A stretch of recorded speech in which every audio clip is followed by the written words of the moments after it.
Hello, you're watching TVP World News. I'm Jonasz Rawiński.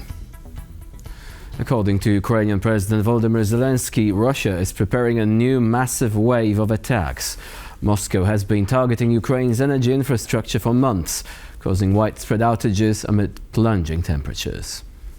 According to intelligence, we now have information indicating that the Russians are preparing new massive strikes. We speak honestly with our partners about air defense missiles and about the systems that we so urgently need.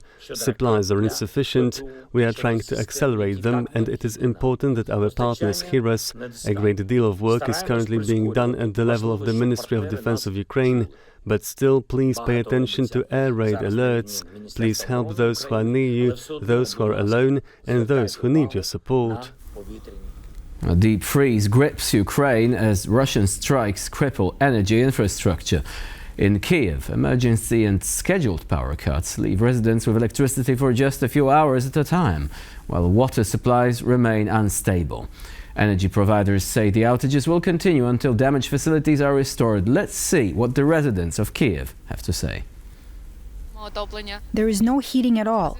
Because of the outages, it's very cold. But we have gas and hot water bottles, so that's how we keep warm. The radiator is warm in the room, but not in the kitchen. When will this end, God? Do you have electricity? Like everyone else's. Yes, 4 hours on, 4 hours off, probably because we live in the city centre. We've been clearing the sidewalks and then we'll be cleaning at Maidan. They keep us warm and bring us tea. The management does. We're not freezing. But there hasn't been a day when we had electricity all day.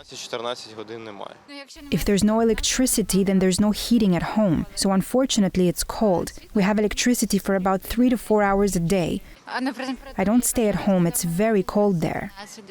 And how do you cope? What do you do to keep warm? I usually go to a cafe. It's warm there. Or, for example, I use a hot water bottle at home. We dress warmly and use blankets. According to Major General Soren Andersen, head of Denmark's Joint Arctic Command, the focus of the current joint military drills, known as Operation Arctic Endurance, is on Russia, not on the United States.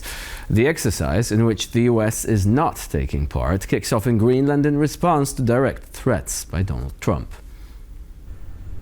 We are conducting an exercise up here called Arctic Endurance. It is an exercise that will be running over or throughout the 2026 and also maybe next year as well, where we increased our presence here in and around Greenland.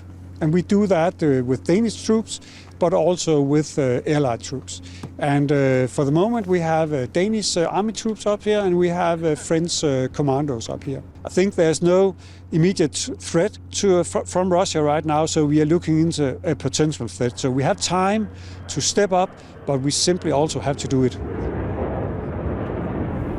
In an exclusive TVP World interview, Michael Carpenter, Senior Fellow for Transatlantic Affairs at the International Institute for Strategic Studies, stated that the current activities of the US administration have made many of its allies fear the United States.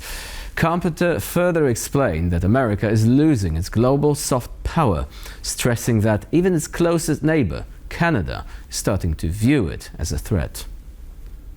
I think it's pretty clear if you look at the polling that the United States is in fact losing Europe, to use your term. It's hemorrhaging soft power actually around the world. Trust in the United States is at an all-time low. And if you look at, for example, our neighbor Canada, which has been one of our longest standing and most reliable allies in the world, with which we do an immense amount of commerce every day, Canadians look at the United States now as the chief threat to their country.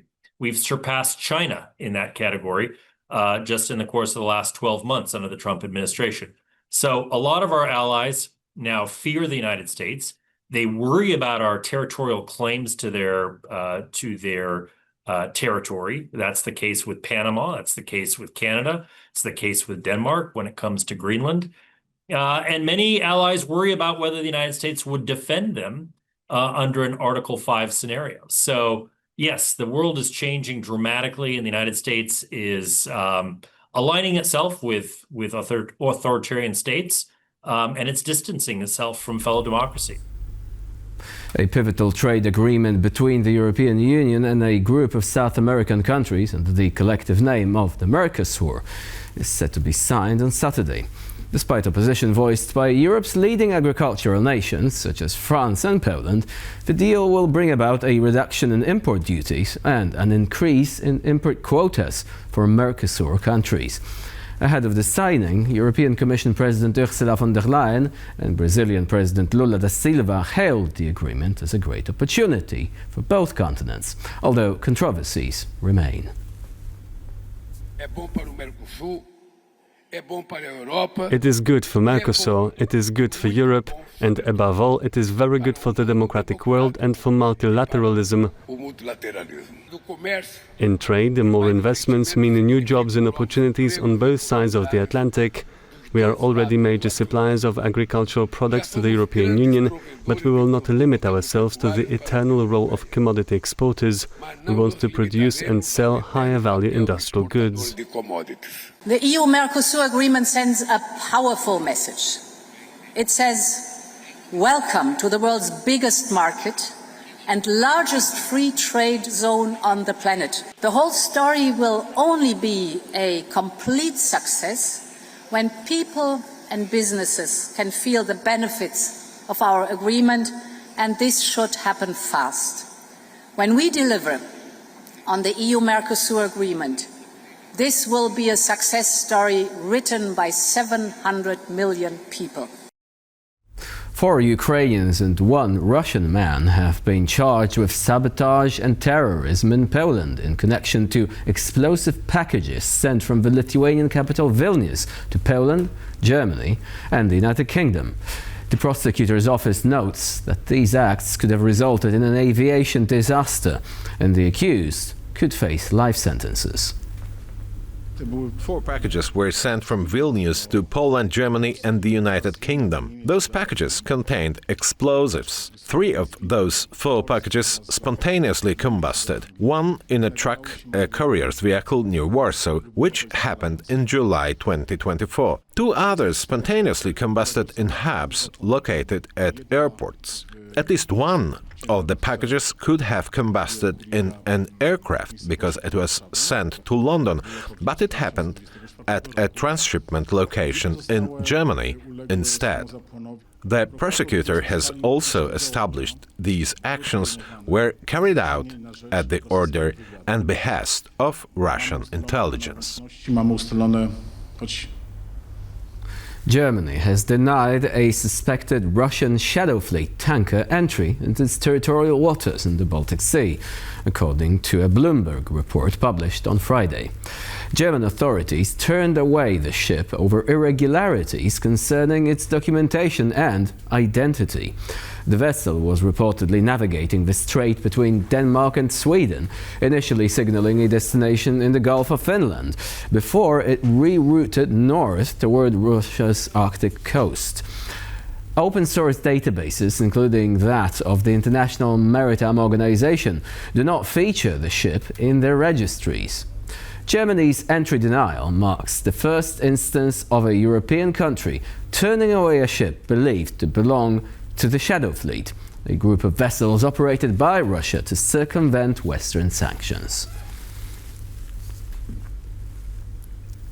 The exiled prince of Iran, Reza Pahlavi, has spoken out against the killing of Iranian protesters and the disinformation spread by the Islamic Republic of Iran. Pahlavi reportedly hopes to secure international support, emphasizing that the Iranian regime has slaughtered more than 12,000 Iranians in the space of 48 hours. Today, as my compatriots call on me for leadership, I reaffirm my lifelong pledge by stepping in to lead the movement that will take back our country from the anti-Iranian hostile force that occupies it and kills its children. I will return to Iran. I am uniquely positioned to ensure a stable transition. That's not my opinion. That's the verdict delivered loudly and clearly by the people in the face of bullets. And just like those other tyrannies, the Islamic Republic will fall, not if, but when. The world must hear this clearly. The battle in Iran today is not between reform and revolution. It is between occupation and liberation. US President Donald Trump has praised the decision of the Iranian regime to cancel the executions of around 800 protesters. The White House has indicated that they are still watching the actions of the regime closely, meaning the threat of a US military intervention continues to loom large over Tehran. Despite the thousands of protesters who died in the Iranian regime's brutal crackdown, US President Donald Trump has so far decided against intervening. He denied he is holding off strikes against the Islamic theocracy due to requests from either Israel or Arab countries. Nobody convinced me. I convinced myself. You had yesterday scheduled over 800 hangings. They didn't hang anyone. They canceled the hangings. That had a big impact. Reports indicate the protests, which started at the end of last month, have quelled. Estimates of the death toll range from 2,000 to 3,000. Earlier this week, Trump posted to social media that, quote, help is on the way. But while US ships have reportedly set a course for the region, the US has yet to offer support to the Iranian opposition. Instead, the US Treasury on Thursday imposed financial sanctions on those the US deems responsible for the crackdown. Having presented Donald Trump with her own Nobel Peace Prize on Thursday, Venezuelan opposition leader Maria Corina Machado reaffirmed her belief that the US president can liberate her country. Speaking at an event organized by the Heritage Foundation, Machado added that Venezuela is ready for an orderly democratic transition. I want to assure the Venezuelan people is that Venezuela is going to be free, and that's going to be achieved with the support of the people of the United States and the President, Donald Trump of the United States. So I am profoundly confident that we will have an orderly transition, but then the result of a stable transition will be a proud Venezuela who is going to be the best ally the United States has ever had in the Americas.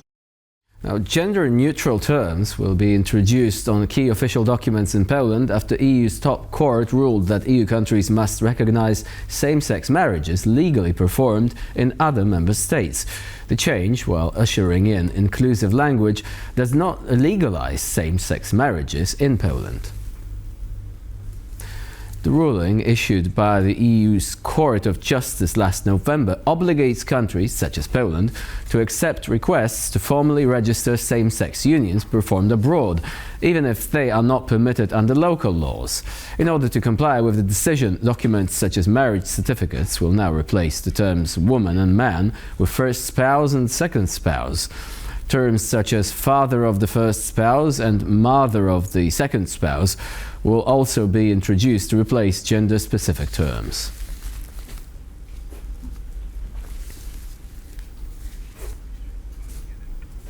And with this, we conclude this news bulletin. Please stay with us here on TVP World.